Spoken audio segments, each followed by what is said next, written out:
প্রত্যেকের পর অর্পিতাই ঢুকছিল, কিন্তু এরপর আমি না ঢুকে আর পারলাম না। আপনাদের কারোর কিছু বলার আছে?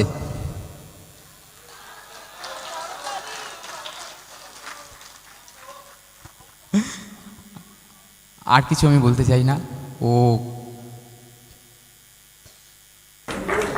2020 থেকে ও শিখছে, যে সেই অর্থে যে মানে বহু বছর শিখছে সেটা কিন্তু নয়, 2020 থেকে শিখছে। তারপর 2024 এবং 25 দু বছরই ওই স্পায়ার স্কলারশিপটা পেয়েছিল, কিন্তু 2024 সালে ভিসার প্রবলেমের জন্য যেতে পারেনি, ভিসা পায়নি বলে, অত শর্ট নোটিসে ভিসা পায়নি বলে যেতে পারেনি। গত বছর গেছিল। আমি ভিডিওটা বোধহয় শেয়ার করেছিলাম কি ওখানে, পারফরমেন্সের ভিডিওটা। যারা দেখেছেন তারা জানেন। তো আশীর্বাদ করুন ও যেন আরও। সবটাই হয়েছে স্যারের জন্য। অ্যাকচুয়ালি আমাকে ন্যাশনাল লেভেলে ইন্ট্রোডিউস করা থেকে ইন্টারন্যাশনাল লেভেলে ইন্ট্রোডিউস করা, সবটাই হয়েছে স্যারের জন্য।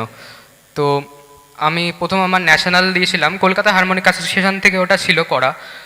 তো ওটাতে আমি থার্ড হয়েছিলাম ফার্স্ট টাইম। তারপর সেকেন্ডে আমি সেকেন্ড হয়েছি হিন্দি ক্যাটাগরিতে, দুটোই। তারপরে আমি যখন স্পাতে যাই ফার্স্ট ইয়ার, তখন আমি স্পাতে লিখলাম যে ওখানে প্রসেসড অডিও চলে কিনা। তো ওরা তো মেলে রিপ্লাই দিল যে হ্যাঁ চলবে। তো তখন আমাকে স্যার ইন্ট্রোডিউস করলো স্টুডিওতে, ওটাই আমার ফার্স্ট স্টুডিও ইন্ট্রোডাকশন। আমার খুব সুন্দর লেগেছে, সবই স্যারের জন্য। একবার স্যারকে ডেকে নিতে চাই, স্যার একবার ডেকে নিতে চাই, একবার বড় স্যারকে, একবার বড় ম্যামকে ডেকে নিতে চাই, একবার বাবাকে ডাকতে চাই, বাবা মা সবাইকার খুব সাপোর্ট ছিল, ওই জন্য এটা হতে পেরেছে, নাহলে এটা সম্ভব ছিল না।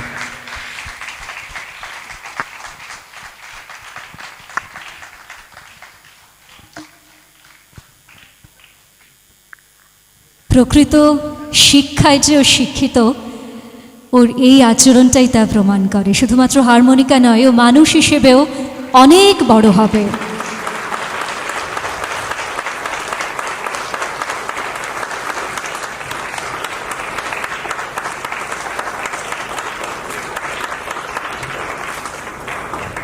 ধন্যবাদ সবাইকে।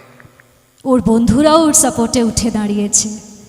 যার পাশে মা বাবা আছেন, গুরুরা আছেন, বন্ধুরাও আছেন, সে এগিয়ে যাবেই। একটাই কথা বলবো, রূপম তুমি এগিয়ে চলো, বাকি সবাই আছে তোমার পাশে। এবং শুধুমাত্র রূপম নয়, এই একাডেমির প্রত্যেক ছাত্রছাত্রী ধাপের পর ধাপ এগিয়েই চলুক, এটাই চাইবো।